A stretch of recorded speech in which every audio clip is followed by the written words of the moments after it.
My name is Jake. At 35, I've just entered the second year of my marriage.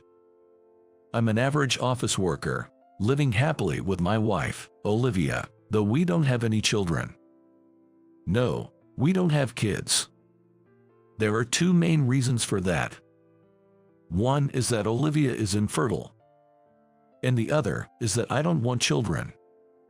These reasons led us to decide not to have children.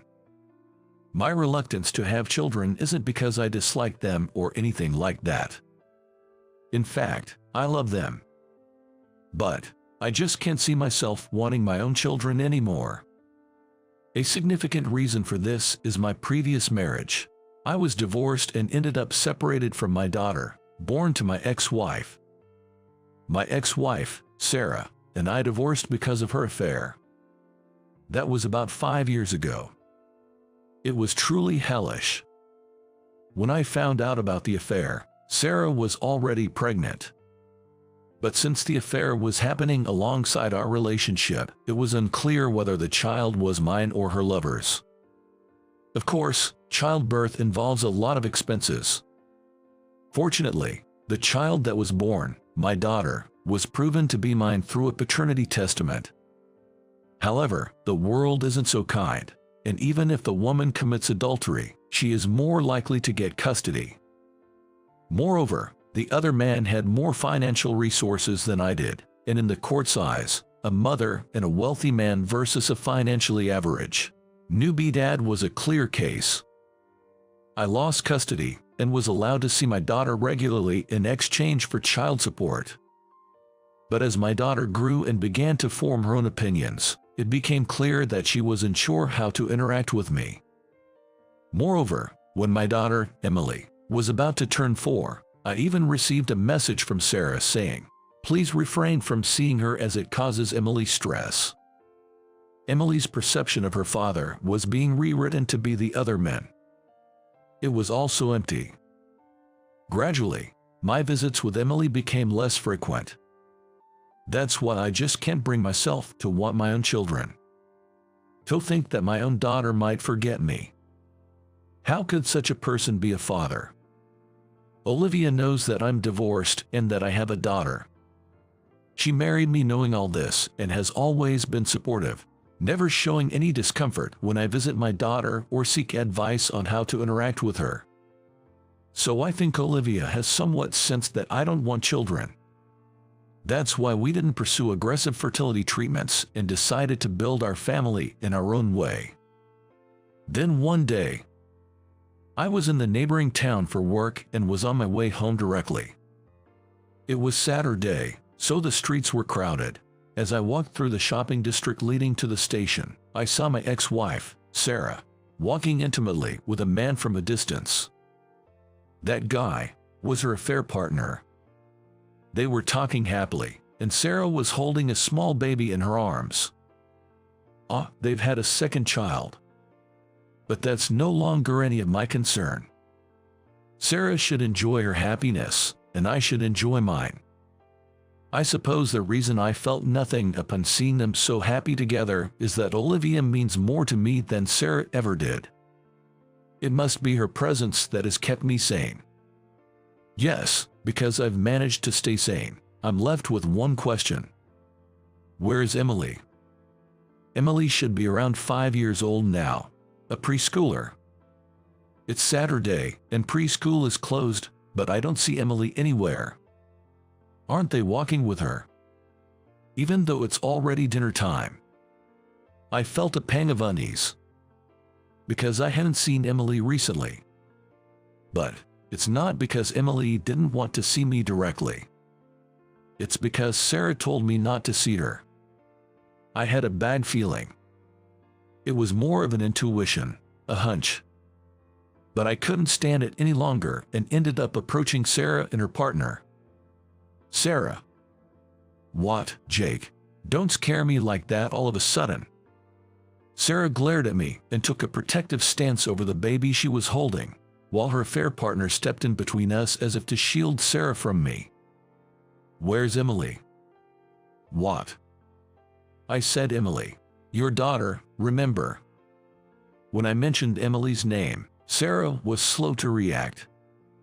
Isn't it strange for a mother to be puzzled when her daughter's name is mentioned? And when I asked about Emily, Sarah started to get flustered. She's, at my parents' house. I see, your parents' house.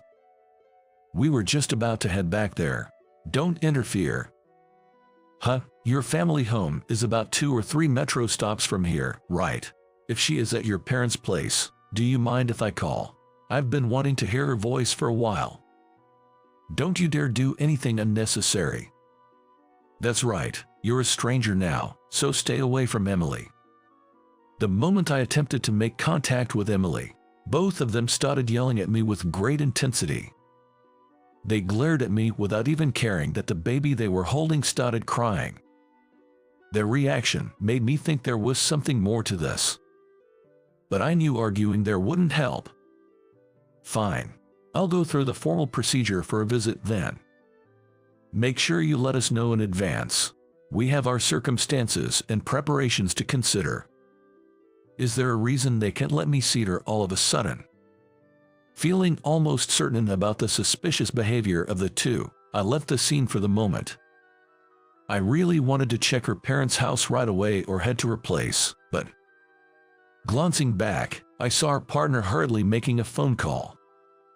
If I start digging now, they might just cover up any evidence. So, I decided to take action a week later. 1 week later, I headed to Sarah's house. I might be turned away at the door, but it's better than doing nothing. With that thought, I went to her place, but there was no sign of anyone there. Judging from the stuffed mailbox and newspapers, it seemed like the house had been empty for several days. Traveling with a small baby. Or maybe going back to her hometown. No one answers the doorbell, of course, so I'll just have to come back another day. That's when I noticed it. Huh. A glimpse through the window. I could see something through the gap in the curtains. A child hand. It definitely looked like someone had collapsed. I rushed to open the gate, entered the yard, and checked the window, only to find Emily collapsed inside the dark room. Emily, Emily. There was no response to my calls or my knocking on the window. Why is Emily collapsed all alone? Out of sheer desperation, I tried the window and it was open. I don't know if it was left open by mistake or if Emily had left it that way. But right now, that didn't matter. I quickly entered the house and picked up Emily. Emily, hang in there. Daddy. Fortunately, Emily soon woke up, but there were bruises on her neck and hands. The sight of Emily in pain nearly brought me to tears. No, there's no time to cry. I need to take Emily to the hospital immediately and call the police. This is clearly abuse. Daddy, please don't tell the police. What? I hadn't said anything out loud, but perhaps sensing something, Emily clung to me tightly and pleaded. Mommy will get in trouble if you do. But your mom is doing terrible things to you, isn't she? No, you can't. No. Emily started crying as if she was having a tantrum. Whether she's trying to protect her mother or has been strongly instructed to do so. Either way, this can't continue. I decided to take Emily home with me, holding her in my arms. Leaving her alone at home would be too pitiful. There was so much going on that I didn't have time to contact Olivia, and she was surprised when I arrived home. Huh? What's going on? That makes sense. Olivia, unable to have her own children, and now my daughter, who's practically a stranger to her, is in our home. I felt terrible for putting Olivia in this situation. However, I just can't seem to let Emily go. I'm sorry, Olivia. Oh, what are you doing standing around here? Oh, you must be Emily, right? Nice to meet you, I'm Olivia. Before I could say anything, Olivia seemed to understand the situation, crouched down and cheerfully greeted Emily. Her bright voice and smile were so lively, it reminded me of a children's show host, and Emily, though surprised, called out in a faint voice, "Olivia." "That's right. Wow, thank you for calling my name." Olivia genuinely looked delighted as she said this and invited Emily and me into the room. Since we didn't have any children's clothes, Olivia went out to buy some while Emily was taking a bath, and she was thrilled with her new pajamas. But Emily seemed to have been treated terribly at home, and she looked like she was about to cry whenever we weren't smiling at her. Olivia noticed this quickly and kept smiling at Emily until she fell asleep. While Olivia was putting her to bed, I decided to contact Sarah. She didn't pick up at first, so I kept calling until she did. When she finally picked up, she snapped back, "What do you want? Calling me over and over. It's so annoying. It seems she's at her parents' house right now." "You left Emily at home, didn't you?" "What? What are you talking about? She's right here with me." "I have Emily with me right now. She was collapsed at your house." "What? You just entered without permission. What was she doing?" Sarah continued with her selfish excuses. In that moment, I knew I couldn't leave Emily in Sarah's care. It just wasn't an option. "Emily will stay with me. She's my daughter. I'll protect her." "That's creepy." "Fine, I don't need such a child. You can take her, but give me money." "What?" "Since you are so eager to take care of her, you should at least pay me as a token of gratitude, right?" What is this woman talking about? Is she really trying to trade her own daughter for money? My head was throbbing with pain. Feeling nauseous, I hung up the phone. I had to, or I might have started yelling. Just then, Olivia came back after putting Emily to bed. So we decided to talk about what to do next. "I'm sorry, Olivia, for doing this without consulting you." I apologized to Olivia and explained the situation, but she lightly smacked me. "Where's the need to apologize? You protected Emily. Be proud of yourself." "But I might be causing trouble." "Bring on the trouble. We're a couple, aren't we? It's not a bother at all." Olivia said this with a smile, and I felt so outmatched by her. But there was still one problem. First, we need to contact Child Protective Services. Huh? It's not huh. This situation is practically no different from kidnapping. Even if you're her parent, you don't have custody rights. Olivia's point made me realize the gravity of the situation. Right, legally, I'm a stranger to Emily. It could become a big issue if it's brought up later. I understand. I'll go talk to them soon. But even as I said that, I felt uneasy. I couldn't take time off work the next day. It was all too sudden, and I could only manage to get time off the day after next. That means Olivia and Emily would be alone together for a day. Today was fine because it was sudden, and I was still here. But from Emily's perspective, she'd be alone in a strange place with a woman she doesn't know. Honestly, I was filled with nothing but anxiety. It's not that I didn't trust Olivia, but you can never fully predict a child's actions. So the next day, as I went to work, I was restless. I managed to talk my boss into letting me leave an hour early, but I was still on edge the whole time. Is Olivia doing okay? Is Emily not crying? I was filled with such worries. When I finally managed to leave work, I hurried home at double my usual pace. But when I got there, Monster Liv is going to eat you up. Monsters are so scary. The first thing I heard when I got home was the sound of laughter. Olivia was chasing Emily around the living room. Ha, they're getting along surprisingly well. Ah, Daddy, welcome home. Welcome back. I'm home. You two are getting along so well. Even though I should be happy to see their bond, I was just standing there in shock. I mean, aren't they getting along even better than I do with either of them? Emily was all smiles, and Olivia looked so refreshed. My worries seemed to have been for nothing. Emily ate her lunch properly today, and Dr. Smith from the hospital said it's okay for her to run around inside the house as part of her rehabilitation. So, Emily, you are feeling better now, huh? Yeah, I love Olivia. I wanted her to say it's all thanks to Daddy, but I kept quiet, not wanting to be outdone by Olivia, and did my best to play with Emily. But kids have endless energy. While Olivia was making dinner, I was already worn out. Playing with the ball, role-playing, and acting as a horse was quite the physical labor. It's tough for an adult after a day of work. But seeing Emily's smile somehow made all the tiredness vanish. I thought, why not just play until she's tired? But Emily did fall asleep for a while, but then woke up in the night, all excited. It seems she's used to sleeping on the floor, and the bed was so fun for her.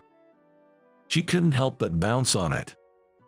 It's like a trampoline for her, so of course, she's having a blast. But why? Only when I'm trying to sleep does she start jumping. Emily, I want to sleep now, okay? No way. Emily jumps up and down on the bed, creaking with each bounce. Occasionally, she loses her balance and ends up on top of me, making me let out an odd groan.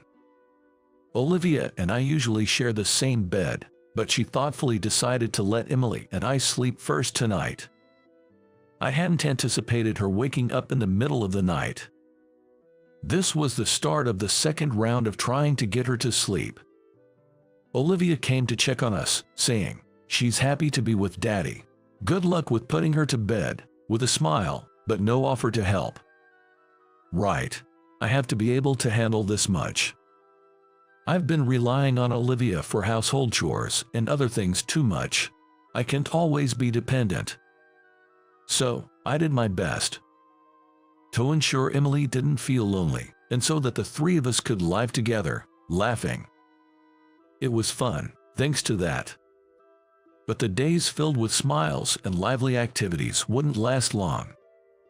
Because, as expected, when I went to consult with Child Protective Services, they decided to take Emily into temporary custody. It seems the staff also visited Sarah's house, but since I'm not the legal guardian, I couldn't know the details of what happened with Sarah and Emily. There are privacy issues, after all. But it seems there's quite a dispute, and she hasn't admitted to neglecting Emily. In the worst case, Emily might be sent back home. That's the last thing I wanted. But there's nothing I can do about it right now. To intervene, I need to regain custody. This will require a trial, and it's likely to be a long haul. But it's not a decision I can make alone. I wanted to respect Olivia's opinion. After all, Emily is my daughter, and Olivia is my wife. On what we thought might be our last day with Emily, I intended to explain to Olivia that I planned to regain Emily's custody. But before I could even start, Olivia looked me straight in the eyes and said, "You are planning to regain custody, aren't you? Let's do everything we can." What? So, I'll help too. I'll miss Emily too if she's gone. I want to be her mother. That's what Olivia told me. Can you believe it? Even though she's adorable, she's technically a stranger with no blood relation. Taking her in isn't a simple matter. But Olivia was determined. The day you brought Emily here, that's when I thought, oh, if only I could become this child's mother. I thought I could never be a mother since I can't have children of my own. I had given up on being a mother, but I guess I got greedy. Olivia said, looking towards the bedroom where Emily was sleeping. Her eyes were filled with kindness and brimming with maternal affection. Are you sure? Yeah, it might be presumptuous, but I want to continue watching Emily grow up. Olivia's resolve was firm. I felt relieved knowing that. I too wanted to be with Emily. But many obstacles remained for us to live with Emily. However, the first thing we had to do was to say our temporary goodbyes. Emily, we will definitely come to get you. Just wait a little bit, okay? It's a promise. I'll be brave and wait. The next day, we had to leave Emily at the facility. Without custody, we couldn't continue raising Emily, and we weren't prepared to welcome a child into our home yet. Emily looked like she was about to cry as she walked deeper into the facility, and our hearts were heavy.